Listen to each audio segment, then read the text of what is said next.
السلام علیکم ورحمۃ اللہ وبرکاتہ. تو کل کی کلاس کیسے رہی؟ کوئی جھگڑا وغیرہ تو نہیں ہوا کسی سے؟ کچھ یاد رہا کہ بھول گئے؟ الحمدللہ.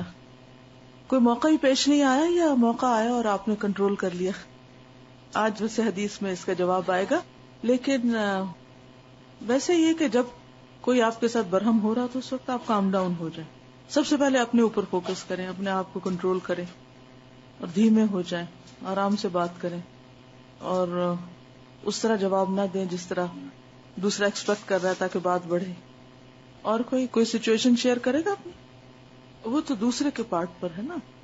اصل بات یہاں ہماری ہو رہی ہے کہ ہمیں کس طرح ریئیکٹ کرنا ہے. جب ہمیں ہمارا کوئی حق نہ دے، کوئی ہماری مرضی کے مطابق کام نہ کرے اور ہم فرسٹریشن کا شکار ہوں تو اس موقع پر ہمیں کس طرح بہیو کرنا ہے. آپ دیکھیے کہ ہمیشہ انسان غصہ اس پہ نکالتا ہے جو اس سے کمزور ہوتا ہے نا، جس پہ بس نہیں چلتا. جس کسی پہ بھی ہمارا بس چلتا ہے یا جس کی بھی ہماری زندگی میں کوئی خاص اہمیت نہیں ہوتی، اس کے سامنے ہم جو ہمارا دل چاہتا ہے کرتے ہیں. اب مثال کے طور پر آپ کو کتنا بھی غصہ آئے امیگریشن پہ تو آپ کیا کرتے ہیں؟ کنٹرول کرتے ہیں. اسی طرح آپ کسی جج کے سامنے کھڑے ہیں، ہو سکتا ہے آپ کے اوپر کوئی جھوٹا الزام ثابت ہو رہا ہو، لیکن آپ اس وقت کیا کرتے ہیں؟ آپ کوئی بھی ایسی بات نہیں کرتے، کنٹرول کرتے ہیں نا. تو کسی کمزور انسان کے سامنے بھی آپ اس وقت اپنے آپ کو کنٹرول کر سکیں گے جب آپ کو یہ یاد رہے گا کہ آپ اس وقت اس بندے کے ساتھ معاملہ نہیں کر رہے بلکہ آپ کا معاملہ اللہ کے ساتھ جو سب کچھ جانتا ہے. اگر بلا وجہ کر رہے ہیں تو ناپسندیدہ ہے. ہوتا نا بات چھوٹی ہوتی ہے مگر اس پہ اتنا بڑا ریئیکشن کیوں؟ لیکن اس میں لیکن جو چیزیں ایسی ہوتی ہیں کہ جس میں ہماری ٹون میں بہت اثر پڑتا ہے، یہ پورے گھر کا ماحول جو ہے وہ ایک سیڈ ہو جاتا ہے. یہ ایک آپ دیکھیے کہ جھگڑے کو آپ ڈیفائن کیسے کریں گے نا. یعنی ایک ایک چھوٹی بات کو بڑا کر لینا، پھر یہ کہ اس کے اوپر جذباتیت اختیار کرنا، جذباتی ریئیکشن جو ہے یہ ناپسندیدہ ہے. کم الفاظ کم بات، کیونکہ ہم نے وہ حدیث پڑھی تھی نا کہ جب کعب کی والدہ نے یہ سن کر کہ نبی صلی اللہ علیہ وسلم کعب کو بشارت دے رہے ہیں، اور بشارت کس چیز کی تھی؟ بنیادی طور پر ایسے لوگوں کے لیے کیا ہے؟ قرآن مجید میں آتا ہے نا کہ الذین اذا اصابتهم مصیبۃ قالوا انا للہ وانا الیہ راجعون وبشر الصابرین الذین اذا اصابتهم مصیبۃ قالوا انا للہ وانا الیہ راجعون. تو جب کوئی شخص مصیبت پر صبر کرتا ہے تو اس کو بھی کیا دینی چاہیے؟ بشارت، کہ تمہارے لیے بشارت ہے، اچھی خبر ہے، اچھی امید رکھو اللہ سے کیونکہ اللہ نے تمہیں توفیق دی ہے صبر کی. تو نبی صلی اللہ علیہ وسلم کعب کو ان کی بیماری پر صبر کرنے کی بشارت دے رہے تھے کہ تم صابرین میں سے ہو، کیونکہ آپ کو حکم دیا جا رہا ہے نا اس آیت میں بشر، خوشخبری دے دو. کس کو کہا جا رہا ہے؟ نبی صلی اللہ علیہ وسلم کو. کسے دے دو؟ صابرین کو دے دو. تو کعب کیا تھے؟ صابرین میں سے تھے، تو آپ نے ان کو بشارت دی. والدہ نے اس بشارت کو کسی اور شکل میں لے لیا تو اس سے پھر بات کچھ سے کچھ بن گئی. تو ویسے آپ ٹرائی کر کے دیکھیں غیر جذباتی رویے کو، بہت فائدہ ہوگا. گھر کا ماحول بہت پرسکون ہوگا. گھر کے ماحول خراب کرنے میں ہم خواتین کا بہت بڑا حصہ ہوتا ہے. بچوں کو سہما کے رکھنا، شوہر کو دبا کے رکھنا، آنے جانے والوں کو، دوستوں کو، احباب کو، ہر ایک کو اپنے پنجے میں لینے کی کوشش کرنا اور اپنے کنٹرول میں کرنے کی. دس از ناٹ رائٹ. ہر بندہ آزاد ہے، اس کو آزاد رہنے دے، تھوڑی اس کی بھی مرضی چلنے دے. ہر چیز ہم یہاں تک میں نے دیکھا بعضوں کے جو گھریلو جھگڑے آتے ہیں نا، کوئی آ کے لوگ کاؤنسلنگ کے لیے آتے ہیں یا بیان کرتے ہیں، تو بعض باتوں پہ تو مجھے بڑی حیرت ہوتی ہے کہ شیطان کس طرح انسانوں پہ حاوی ہوتا ہے. ایک بچی نے یہ بتایا کہ اس کی ساس اس میں ناراض ہوتی ہے کہ تم چائے کا چمچ اس طرح گھماتی ہو اور پھر رکھ وہاں دیتی ہو، یہاں رکھنا چاہیے تمہیں. اب ٹھیک ہے آپ نے ایک آدھ دفعہ بتایا مگر اس کے اوپر جھگڑا تو نہ کریں. اب 20 سال کی عادت اگر ایک بچی کی پختہ ہو چکی ہے چمچ الٹا گھمانے کی یا پھر اس کو اسی پلیٹ کے اندر رکھنے کی بجائے نیچے رکھ دینے کی، تو وہ 2 دن میں تو نہیں تبدیل کرے گی. It will take some time. تھوڑا برداشت کرنا پڑے گا. لیکن اس طرح کی چھوٹی چھوٹی باتوں کو جب ہم برداشت نہیں کرتے اور ایک دفعہ منع کیا نہیں کوئی منع ہوا، اگلے دفعہ اونچا بولا، تیسری دفعہ جھگڑا کا شروع کر دیا، پھر 10 دفعہ تمہیں بتایا تم تو سن کے نہیں دیتی اور تمہارے ماں باپ نے تمہیں یہ تمیز سکھائی ہے، پھر اب آپ دیکھیے جھگڑا شروع ہو گیا نا. اب جب یہ شروع ہو گیا تو اس کا اینڈ کہاں ہوگا؟ پھر وہ جھگڑے انا کا مسئلہ بن جاتے ہیں، پھر وہ کنٹینیو کرتے ہیں. اور باتیں چھوٹی چھوٹی ہوتی ہیں جن کو ہم صرف اپنے جذباتیت کی وجہ سے غلط رنگ دے دیتے ہیں. تو اس جذباتیت کو کنٹرول کریں, اسی میں فلاح ہے. اگنور کر دیتے ہیں. اونچا نہیں بولنا, بس اونچا بولنے کو کنٹرول کر لیجئے, بات اصول کی کیجئے, فرم رہیے, نہ تیز بولنا ہے نہ اونچا بولنا ہے. یہ دو چیزیں اگر آپ کی کنٹرول ہوگی تو کامیاب ہو گئے. احساس, آپ بے شک احساس دلائیں, دوسرے کی غلطی بتائیں, دلیل سے بتائیں, دھمکی سے نہیں, آرام سے بتائیں, چیخ کے نہیں, بتائیں ضرور, کیونکہ امر بالمعروف اور نہی عن المنکر فرض ہے ہم پر, وہ کرنا ہے ہمیں. جو غلط کر رہا ہے اس کو غلطی پہ بتانا ہے, لیکن چیخ چلا کے نہیں. بالکل. چلیے آج کی حدیث میں دیکھتے ہیں کہ دو لوگوں کے جھگڑے میں ہوا کیا پھر, کیونکہ میں جان بوجھ کے کچھ حدیثیں چھوڑ کے اب اس کو سلیکٹ کیا تاکہ پچھلی سے کنیکٹ ہو جائے. چلیے کتاب کا صفحہ نمبر 46 ہے, پیج 46. نحمده ونصلي على رسوله الكريم, اما بعد, فاعوذ بالله من الشيطان الرجيم, بسم الله الرحمن الرحيم, رب اشرح لي صدري ويسر لي امري واحلل عقدة من لساني يفقهوا قولي. اہمیت دفع السیئۃ بالحسنہ, برائی کا بدلہ اچھائی کے ساتھ دینے کی اہمیت. عن ربیعۃ الاسلمی قال كنت اخدم رسول اللہ صلی اللہ علیہ وسلم فاعطانی ارضا واعطى ابا بکر ارضا وجاءت الدنیا. اب میں آہستہ آہستہ پڑھ رہی ہوں اور آپ مطلب گیس کیجئے, پھر جب میں ترجمہ بتاؤں گی پھر دیکھیے کہ آپ کتنا قریب تھے, آپ نے کہانی کیا سمجھی, کیونکہ کہانی شاید آپ نے اس سے پہلے نہ سنی ہو. فَأَعْطَانِي أَرْضًا وَأَعْطَى أَبَا بَكْرٍ أَرْضًا وَجَاءَتِ الدُّنْيَا فَاخْتَلَفْنَا فِي عَذْكِ نَخْلَةٍ فَقَالَ أَبُو بَكْرٍ هِيَ فِي حَدِّ أَرْضِي وَقُلْتُ أَنَا هِيَ فِي حَدِّي وَكَانَ بَيْنِي وَبَيْنَ أَبِي بَكْرٍ كَلَامٌ فَقَالَ لِي أَبُو بَكْرٍ كَلِمَةً كَرِهْتُهَا وَنَدِمَ فَقَالَ لِي يَا رَبِيعَةَ رُدَّ عَلَيَّ مِثْلَهَا حَتَّى يَكُونَ قِصَاصًا. قُلْتُ لَا أَفْعَلُ. فَقَالَ أَبُو بَكْرٍ لَتَقُولَنَّ أَوْ لَأَسْتَعْدِيَنَّ عَلَيْكَ رَسُولَ اللَّهِ صَلَّى اللَّهُ عَلَيْهِ وَسَلَّمَ. قلت ما انا بفاعل. قال ورفض الارض فانطلق ابو بکر رضی اللہ عنہ الى النبي صلی اللہ علیہ وسلم فانطلقت اتلوه فجاء اناس من اسلم فقالوا رحم الله ابا بکر في اي شيء يستعدي عليك رسول الله صلی اللہ علیہ وسلم وهو الذي قال لك ما قال. فقلت اتدرون من هذا؟ هذا ابو بکر الصدیق وهو ثانی اثنین وهو ذو شیبة المسلمین فإياكم يلتفت فيراكم تنصروني عليه فيغضب فيأتي رسول الله صلى الله عليه وسلم فيغضب لغضبه فيغضب الله لغضبهما فيهلك ربيعه. قالوا فما تأمرنا؟ قال ارجعوا. فانطلق ابو بکر رضی اللہ عنہ الى رسول اللہ صلی اللہ علیہ وسلم وتبعته وحدی وجعلت اتلوه حتى اتى النبي فحدثه الحديث كما كان فرفع الي رأسه فقال يا ربيعة ما لك وللصديق؟ قلت يا رسول الله صلى الله عليه وسلم كان كذا وكان كذا.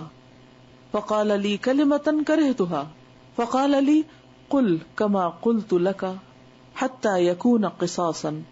فقال رسول الله صلى الله عليه وسلم أجل فلا ترد عليه ولكن قل غفر الله لك يا أبا بكر غفر الله لك يا أبا بكر.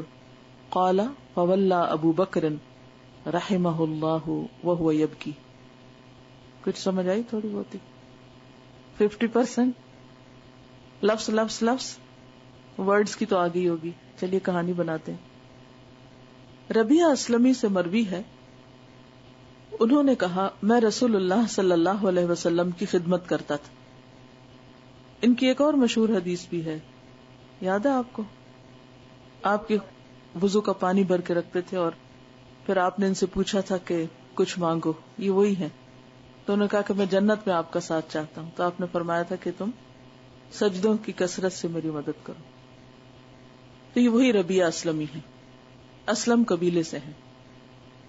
وہ کہتے ہیں کہ میں رسول اللہ صلی اللہ علیہ وسلم کی خدمت کرتا تھا تو آپ نے مجھے زمین دی اور ابو بکر رضی اللہ تعالی عنہ کو بھی زمین دی. ہم پر دنیا غالب آ گئی. ان دونوں کی زمین ساتھ ساتھ تھی، ابو بکر اور ربیہ کی. تو ہم نے کھجور کے ایک درخت میں جھگڑا کیا. کس نے؟ ربیہ اور ابو بکر نے. ابو بکر نے کہا یہ میری زمین کی حد میں ہے، یعنی یہ درخت میرا ہے، اور میں نے کہا یہ میری حد میں ہے، یہ میرا ہے. میرے اور ابو بکر کے درمیان سخت کلامی ہوئی. تو ابو بکر نے ایسا کلمہ کہا جس کو میں نے ناپسند کیا. ان کی بات مجھے اچھی نہیں لگی، وہ بھی شرمندہ ہوئے. اور انہوں نے مجھے کہا اے ربیہ مجھے یہی کلمہ کہو تاکہ بدلہ ہو جائے. اب تم مجھے وہی بات کہو جو میں نے تمہیں کہی تھی. میں نے کہا میں ایسا نہیں کروں گا. ابو بکر نے کہا تجھے ضرور کہنا پڑے گا ورنہ میں رسول اللہ صلی اللہ علیہ وسلم سے فریاد کروں گا. میں نے کہا میں ایسا جملہ نہیں کہوں گا. ربیہ کہتے ہیں ابو بکر زمین چھوڑ کر نبی صلی اللہ علیہ وسلم کی طرف چلے گئے. میں بھی آپ کے پیچھے چل نکلا. بنو اسلم یعنی جو ان کا قبیلہ تھا، بنو اسلم قبیلہ کے چند لوگ آئے اور انہوں نے کہا اللہ ابو بکر پر رحم کرے، کس چیز کے متعلق تیرے خلاف وہ رسول اللہ صلی اللہ علیہ وسلم سے فریاد کریں گے، حالانکہ اس نے جو کہنا تھا کہہ چکے. میں نے کہا تم جانتے ہو یہ کون ہے؟ یہ ابو بکر صدیق ہیں اور وہ غار میں آپ کے ساتھ دوسرے تھے اور وہ مسلمانوں کے بزرگ ہیں. پس تم بچو کہ وہ توجہ کرے، یعنی پلٹ کے دیکھے اور دیکھ لے کہ تم اس کے خلاف میری مدد کر رہے ہو، یعنی تم میرے ساتھ حمایت کر رہے ہو ابو بکر کے خلاف، تو وہ ناراض ہو جائیں اور رسول اللہ صلی اللہ علیہ وسلم کے پاس جائیں تو حضور صلی اللہ علیہ وسلم ان کی ناراضگی کی وجہ سے ناراض ہو جائیں کہ تم نے ابو بکر کو ناراض کیا، اور ان دونوں کی ناراضی پر اللہ ناراض ہو جائے اور ربیہ ہلاک ہو جائے. انہوں نے کہا تم ہمیں کیا حکم دیتے ہو؟ کہا تم چلے جاؤ، میرا ساتھ نہ دو، جاؤ یہاں سے. ابو بکر رضی اللہ تعالیٰ عنہ رسول اللہ صلی اللہ علیہ وسلم کی طرف چلے اور میں بھی اکیلا آپ کے پیچھے چل پڑا، یہاں تک کہ ابو بکر نبی صلی اللہ علیہ وسلم کے پاس آئے اور جیسی بات تھی ویسے ہی بیان کر دی. آپ نے اپنا سر میری طرف اٹھایا اور فرمایا اے ربیہ تیرے اور صدیق کے درمیان کیا معاملہ ہے؟ یعنی صرف ان کی نہیں سنی، ان کی بھی سنی. میں نے کہا اللہ کے رسول صلی اللہ علیہ وسلم اس طرح معاملہ تھا. تو ابو بکر نے مجھے ایسا کلمہ کہا جس کو میں نے ناپسند کیا، اور انہوں نے مجھے کہا کہ مجھے بھی اسی طرح کا کلمہ کہو تاکہ بدلہ ہو جائے. رسول اللہ صلی اللہ علیہ وسلم نے فرمایا ٹھیک ہے، وہ جملہ تو اس پر نہ لوٹا بلکہ کہہ اے ابو بکر اللہ تجھے معاف کر دے، اے ابو بکر اللہ تجھے معاف کر دے. تو چنانچہ ابو بکر روتے ہوئے چلے گئے. یہ تھے صحابہ کے جھگڑے، یہ تھا ان کا اخلاق، یہ تھا ان کا تقوی، یہ تھا اللہ سے ڈر. کتنے سبق ہیں اس واقعے میں، بے شمار. کتنی زبردست رہنمائی ہے. ایسے ہی تو نہیں ہمیں کہا گیا اہدنا الصراط المستقیم صراط الذین انعمت علیہم، یہ ہے انعام یافتہ لوگ. ان کے طریقے زندگی کو دیکھنا چاہیے تاکہ ہم بھی ایسی اخلاق اور ایسے کردار کے حامل ہوں. یہ ہے عملی اسلام. اسلام صرف کتابیں پڑھنے کا نام نہیں، یہ صرف پڑھانے کا نام نہیں، بلکہ عملی زندگی میں اس کو لانے کا نام ہے. چلیے میں عربی کے ساتھ ساتھ تھوڑی اردو اور تھوڑے تھوڑے سبق نکالتی ہوں اور آپ بھی ساتھ شامل ہو جائیے. ان ربیعۃ الاسلمی، ربیعہ اسلمی سے روایت ہے، قالا کہتے ہیں کنت اخدم، میں خدمت کرتا تھا رسول اللہ صلی اللہ علیہ وسلم. فاعطانی ارضا، تو آپ نے عطا کی مجھے ایک زمین، وآتا ابا بکر ارضا، اور ابو بکر کو بھی زمین دی.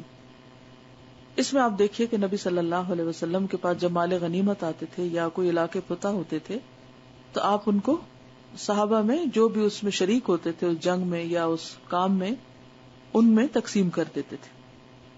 وجاہت الدنیا، اور دنیا کی محبت، زین للناس حب الشہوات من النساء والبنین والقناطیر المقنطرۃ من الذهب والفضة والانعام والحرث. یہ ساری چیزیں، ان چیزوں کی محبت انسانوں کے دلوں میں ہے، اور یہ بہت نیچرل بات ہے. اگر کوئی کہے کہ نہیں مجھے تو ان میں سے کچھ بھی اچھا نہیں لگتا، تو یہ ایک تکلف کی بات ہوگی یا پریٹینشن ہوگی. حقیقت یہ ہے کہ کسی کو بھی کوئی چیز ملتی ناپسند نہیں ہوتی، اور پھر بعض اوقات انسان ایسی کیفیت میں ہوتا ہے کہ دینے کو ابو بکر وہ ہیں، پورے گھر کا سامان انہوں نے دے دیا جنگ تبوک کے موقع پر، یعنی اتنے بڑے دل کے مالک ہیں. لیکن یہ بھی انسانی کمزوری ہوتی ہے کہ ایک طرف بے پناہ صدقہ خیرات کر کے دوسری طرف چھوٹی سی چیز پہ اڑ جائے. ہزاروں ڈالر خرچ کر دے لیکن $200 ٹیکس رنج و غم کا ذریعہ بن جاتے. انسان اس پہ کہتا ہے کہ یہ کیوں گئے. ہوتا نا بعض اوقات کہ انسان بڑی بڑی غلطیاں معاف کر دیتا ہے، بڑا بڑا صدقہ خیرات کر دیتا ہے، لیکن بعض اوقات چھوٹی سی رقم کے اوپر اڑ جاتا ہے کہ نہیں میں تو یہ نہیں دینی. یعنی انسانی قلب کی کیفیات اس طرح بدلتی ہے کہ انسان کو خود بھی اپنی سمجھ نہیں آتی بعض اوقات، اور انسان خود ریگریٹ کرتا ہے، شرمندہ ہوتا ہے کہ یہ میں تھا، یہ میں نے کیوں کیا ایسے، اتنی چھوٹی سی بات پہ میں نے ایشو بنا دیا. بعض اوقات یہ ہوتا ہے کہ کوئی چینج نہ واپس کرے تو ہم دل میں رکھ لیتے کہ دیکھو اس نے یہ کیا کیا. یعنی معاف کرنے پہ آئے تو سب کچھ کر دیں. یہ انسانی کمزوری ہے، یہ ٹیسٹ ہے نا ہمارے. تو بہرحال ابو بکر ایک درخت پر، وہ کہنے لگے تو میرا درخت ہے. ابو ربیہ نے کہا یہ میرا درخت ہے. اب بات کیا ہوتی ہے کہ جھگڑا یہیں سے شروع ہوتا ہے کسی بھی ایک چیز کے اوپر. اب کیا ہوا کہ وَكَانَ بَيْنِي وَبَيْنَ أَبِي بَكْرٍ كَلَامٌ، تو ہمارے درمیان تلخ کلامی ہوگی. کلام کا مطلب ہے یہاں تلخ کلامی ہوگی. فَقَالَ لِي أَبُو بَكْرٍ كَلِمَةً كَرِهْتُهَا، ابو بکر نے مجھے ایک بات کہی جو مجھے ناپسند آئی، اچھی نہ لگی. اب یہ آپ دیکھیے ان کی حکمت، انہوں نے وہ بات نہیں ہے بتائی کہ وہ کیا کہا تھا، اور نہ کسی نے کبھی پوچھا کہ اچھا کہا کیا تھا. ہم ساری بات چھوڑ کے نا اس ایک ناپسندیدہ چیز کے پیچھے پڑ جاتے ہیں. ہاں کہ ہم بھی کہہ سکتے ہیں نہیں وہ ندما، اور وہ نادم ہوئے، کہہ تو بیٹھے مگر نادم ہوئے. اور ابو بکر رضی اللہ تعالیٰ عنہ، ایک اور روایت میں آتا ہے کہ بعض اوقات اپنی زبان کو پکڑ کر خود سے کہا کرتے تھے کہ تیری وجہ سے میں بہت جگہ پر شرمندہ پڑا ہوں. فقال علی یا ربیہ، کہنے لگے یا ربیہ رد علی مثلہ، مجھے ویسے ہی کہو. کس قدر خدا کا خوف کہ اچھا بدلہ لو مجھ سے. کیوں اتنا اصرار کر رہے تھے بدلہ لینے پہ؟ کیونکہ پتا تھا کہ اگر آج بدلہ نہیں ہوتا تو کل تو ہوگا، کیونکہ قیامت کے دن تو نیکیاں دینی پڑیں گی. ہمارا یہ یقین پختہ نہیں، ہم لوگوں پہ ظلم کرتے چلے جاتے ہیں، ناروا الزام لگاتے ہیں، باتیں بناتے چلے جاتے ہیں، اور کبھی بھی کوئی شرمندگی نہیں ہوتی. بلکہ اگر غلط بات کا پتہ بھی چل جائے کہ یہ غلط تھی، اس پہ اصرار بھی کرتے کہ نہیں میں تو بس یہی کہوں گا، چاہے تم جو مرضی اپنی تعویل کرو یا اپنی صفائی پیش کرو. کس قدر افسوس کی بات ہے. تو یہاں پر اب وہ جھگڑا تو درخت تو پیچھے چلا گیا، اب اس پہ اصرار ہونے لگا کہ جو میں نے کہا ہے مجھے کہو واپس، تاکہ قصاص ہوتے حتی یکون قصاصا. قلت لا افعل، کہنے لگے میں ایسا نہیں کروں گا. اس سے آپ اندازہ لگائیں کہ اتباع نیکی کے کام میں ہے، نہ کہ برائی میں. بالکل. یعنی آپ دیکھیے کہ ہم جیسے ہوتے، ورنہ ان کو اس کی اجازت تو تھی نا، کہ قرآن مجید میں آتا ہے نا کہ اگر تمہارے ساتھ کوئی زیادتی کرے تو تم فَإِنْ عَاقَبْتُمْ فَعَاقِبُوا بِمِثْلِ مَا عُوقِبْتُمْ بِهِ، جتنا کوئی کہے اتنا تم کسی کو واپس لوٹا سکتے ہو. لیکن انہوں نے کہا کہ میں نہیں لوٹاؤں گا. یہ کتنی بڑی بات ہے. اور اصل کامیابی یہی ہے کہ انسان انتہائی غصے کے وقت اور انتہائی جذباتی موقع پر بھی اپنے حواس تھام کے اچھائی برائی میں فرق رکھے، اور اس رو میں نہ بہ پڑے جس پہ کوئی اور بہ رہا ہے، چاہے وہ کوئی بھی ہو. اچھا ہم بعض اوقات یہ کہتے ہیں کہ اچھا فلاں تو بہت بڑا اسکالر تھا یا بہت بڑا نیک آدمی ہے، لہٰذا اگر اس نے کیا تو میرے لیے بھی جائز ہو گیا، ہم بھی اس کی نقل اتار سکتے ہیں. لیکن انہوں نے کہا کہ نہیں. اس سے صحابہ کرام کے شعور کا اندازہ آپ لگائیے، سمجھ بوجھ کا لگائیے. قلت لا افعل فقال ابو بکر لتقولن او لاستعدین علیک رسول اللہ صلی اللہ علیہ وسلم، تم ضرور کہو گے ورنہ میں جا کے حضور صلی اللہ علیہ وسلم سے فریاد کروں گا اور ان سے تم مدد حاصل کروں گا. قلت ما انا بفاعل، کا پھر بھی نہیں کہوں گا، میں یہ نہیں کرنے والا، کیونکہ ایک غلط بات ہے، میں نہیں کہوں گا. قال ورفض الارض، کہنے لگے انہوں نے زمین کا بھی انکار کر دیا، وہ بھی چھوڑی، سب کچھ چھوٹ گیا. فانطلق ابو بکر، چل دیا ابو بکر رضی اللہ عنہ الی النبی صلی اللہ علیہ وسلم، آپ صلی اللہ علیہ وسلم کے پاس. فانطلقت اتلو، میں بھی پیچھے چل دیا. تلا یتلو کا مطلب پیچھے پیچھے جانا. فانطلقت اتلوہ فجاء اناس من اسلم، اسلم قبیلہ کے کچھ لوگوں نے مجھے دیکھا، وہ میرے پاس آ گئے. عربوں کے ہاں یہ تو آپ کو معلوم ہے نا کہ قبیلہ ایک دوسرے کی طرفداری بہت کرتا. فقالوا رحم اللہ ابا بکر، باوجود اس کے کہ انہیں پتا تھا کہ ابو بکر نے زیادتی کی ہے ہمارے قبیلے کے شخص سے، تو بات کرنے سے پہلے دعا دیتے ہیں. یہ کتنی بلند اخلاقی، رحم اللہ ابا بکر، کیونکہ دلوں میں نفرت نہیں ہوتی.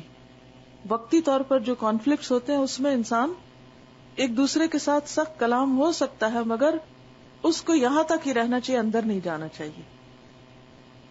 دل سے دوسرے کے لیے دعائیں اور خیر خواہی، یہی خیر خواہی اصل میں الدین والنصیحہ. کہنے کہ رحم اللہ ابو بکر فی ای شیء یستعدی علیک رسول اللہ، تمہارے بارے میں نبی صلی اللہ علیہ وسلم یا تمہارے خلاف وہ نبی صلی اللہ علیہ وسلم سے کس بات کی فریاد کریں گے؟ وہ هو الذی قال لک ما قال، حالانکہ وہی ہیں جنہوں نے جو کہنا تھا کہہ گئے. فقلت، میں نے کہا اتدرون من ھذا، اب آپ دیکھیے زیادتی ان پر ہوئی ہے. ربیہ ہے، خادم رسول ہے صلی اللہ علیہ وسلم، کو بہت بڑا ہائی سٹیٹس نہیں ہے، لیکن اخلاق اور کردار میں کتنا بلند مقام ہے. کہتے ہیں کہ تمہیں پتہ یہ کون ہے؟ اس کو تقویٰ کہتے ہیں. تمہیں پتہ یہ کون ہے؟ تم میرے قبیلے کے لوگ اور میرے ساتھ ہمدردی کرنے آئے ہو، تم پتہ کس کے خلاف بات کرنے چلے ہو؟ ہم اپنے آپ کو رکھ کے دیکھیں، اگر ہمیں کسی نے کوئی سخت بات کہی ہو، کسی نے ہمارے بارے میں کچھ کہا ہو اور کوئی دوسرا آ کے ہماری بہن بھائی ہمدردی کرے تو ہم کیا کریں گے؟ چھوڑیں گے کسی کو بھی؟ جو اس نے کہا وہ تو چھوڑے، اور پتہ نہیں پچھلی کئی داستانیں ساتھ ملائیں اور بات پتہ نہیں کتنی بڑھ جائے. اس وقت بھی کہتے نہیں ایسی کوئی بات ہی نہیں ہے، وہ تو ابو بکر صدیق ہیں. ہوا ثانی اثنین، دیکھو ان کی اسلام کی راہ میں خدمت، غار میں آپ صلی اللہ علیہ وسلم کے ساتھ دوسرے وہ تھے. یعنی ایسے موقع پر جب کسی کے خلاف شکایت ہو جائے، اگر فوراً ہم یہ سوچنے لگے کہ اس کی خوبیاں کیا کیا ہیں، اس کے اندر کیا کیا بھلائیاں ہیں، تو آپ یقین کریں آپ کا دل ٹھنڈا ہو جائے گا. جب کسی سے ہمیں تکلیف پہنچتی ہے اس وقت اس کی کوئی اچھائی یاد نہیں کرتے، بلکہ ساری بری باتیں یاد کرنا شروع کر دیتے اور اس اپنی بات کے اوپر اور پکے ہو جاتے ہیں. کہتے ہوا ثانی اثنین وہو ذو شیبۃ المسلمین، اور مسلمانوں کے بڑے بھی ہیں، یعنی بزرگ ہیں، عمر میں بھی بڑے. فإیاکم یلتفت فیراکم تنصرونی علیہ، دیکھو کہیں وہ پیچھے مڑ کے نہ دیکھ لیں، التفات ہوتا ہے پلٹ کے دیکھنا. فیراکم، تو تمہیں دیکھ لیں گے کہ تم میرے پاس آ رہے ہو، تو انہیں وہ سینس کر لیں گے کہ تم میری مدد کرنے آ رہے ہو ان کے خلاف. فیغضب، تو وہ ناراض ہو جائیں گے. فیأتی رسول اللہ صلی اللہ علیہ وسلم، تو وہ نبی صلی اللہ علیہ وسلم کے پاس آئیں گے.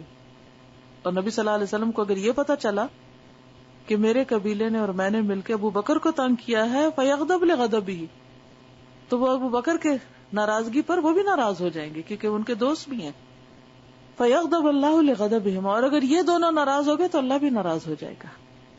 اب آپ دیکھیے کہ بعض اوقات ہم والدین، چلیے اب اور تو بڑے نہیں، ہم ماں باپ ہمارے ساتھ کوئی زیادتی کر دیتے ہیں تو ہم ان کو بھی نہیں معاف کرتے، ان کی بھی شکایتیں اس بہن بھائی سے، اس بہن بھائی سے، اس سے، ان کے بھی خلاف باتیں کرتے رہتے ہیں، اور کبھی نہیں سوچتے کہ والدین کو ناراض کرنا جو ہے وہ اللہ کو ناراض کرنا ہے. حدیث میں آتا ہے نا کہ باپ کی ناراضگی میں اللہ کی ناراضگی، یعنی اللہ تعالیٰ ناراض ہوتا ہے کس وجہ سے؟ اگر باپ ناراض ہو کسی بات پہ، اگر وہ صحیح بات ہو.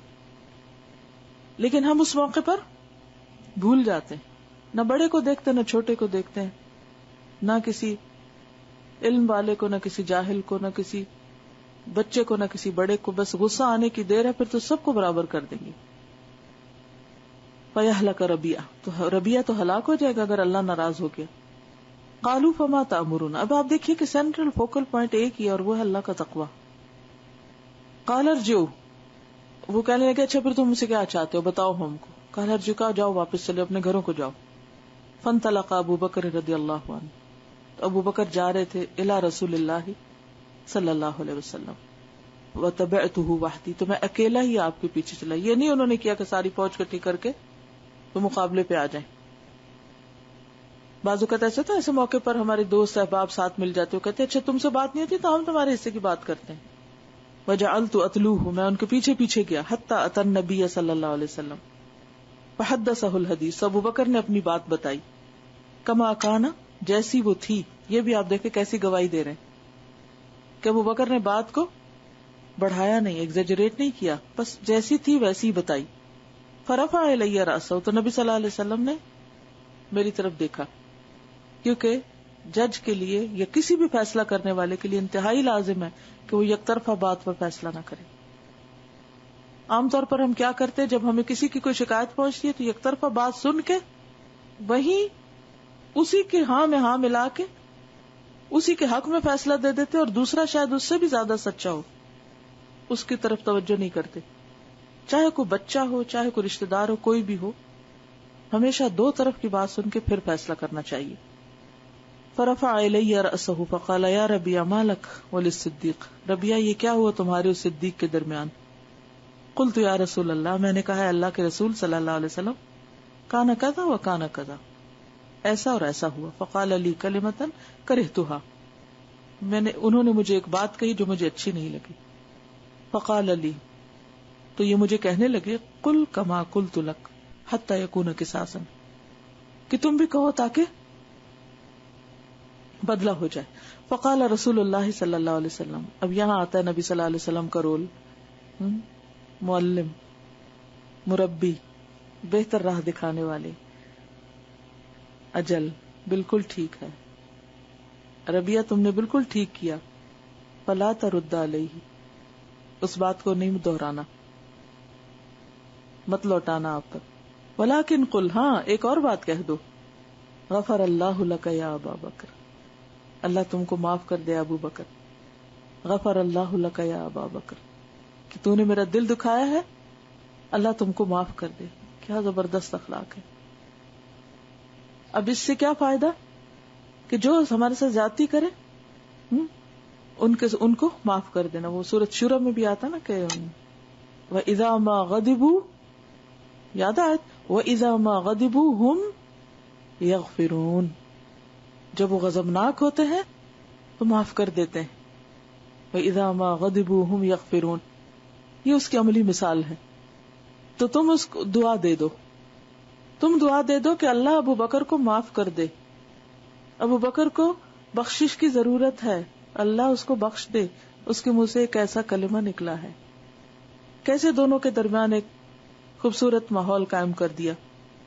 قال فولى ابو بکر رحمہ اللہ وهو يبكي، ابو بکر اللہ ان پہ رحم کرے واپس لوٹے اس حال میں کہ وہ رو رہے تھے، روتے ہوئے واپس پلٹے. غلط فہمی، ناراضگی، اس سے ہم بچ ہی نہیں سکتے، کیونکہ ہمارے ساتھ شیطان ہے، نفس ہے، ہم انسان ہیں، کمزور ہیں. وخلق الانسان ضعیفا، ہمارے اوپر جذبات بھی حاوی ہو جاتے ہیں. لیکن ضرورت اس بات کی ہے کہ ایسے موقع پر غلطی کا اعتراف کرتے ہوئے اس کی اصلاح کی فکر کرے، نہ کہ ایک غلطی کو دبانے کے لیے، چھپانے کے لیے غلطی پر غلطی کرتے چلے جائیں اور وہ ایک ایسا سلسلہ شروع ہو کہ جو کہیں ختم نہ ہو. اور پھر آپ دیکھیے کہ اصل چیز جس سے معاشروں کی اصلاح ہوتی ہے، انسانوں کی اصلاح ہوتی ہے، وہ خوف خدا ہے، آخرت میں جواب دہی کا احساس ہے. جب تک یہ دو کوالٹیز کی لوگوں کے اندر نہیں آتی، چاہے وہ گھر ہو یا کوئی ادارہ ہو یا کہیں بھی لوگ مل کے کام کر رہے ہوں، اصلاح نہیں ہو سکتی، اچھا اخلاق پیدا نہیں ہو سکتا. تو اپنے بچوں کے اندر بھی، رشتہ داروں کے اندر، معاشرے کے اندر اسی کردار کو، یعنی جو خوف خدا پر مبنی ہو، وہ پیدا کرنے کی کوشش کرے، تبھی مسائل حل ہوں گے. اور کوئی طریقہ نہیں کہ آپ لوگوں کو ٹھیک کر سکیں. وقتی طور پر ہوں گے بھی زور زبردستی میں، دباؤ میں، آپ کی ڈانٹ ڈپٹ جھڑک میں، تھوڑی دیر کے بعد پھر وہ اٹھ جائیں گے، پھر ویسے کے تیسے ہو جائیں گے. اللہ تعالی ہمیں عمل کی توفیق عطا فرمائے. وآخر دعوانا الحمد للہ رب العالمین.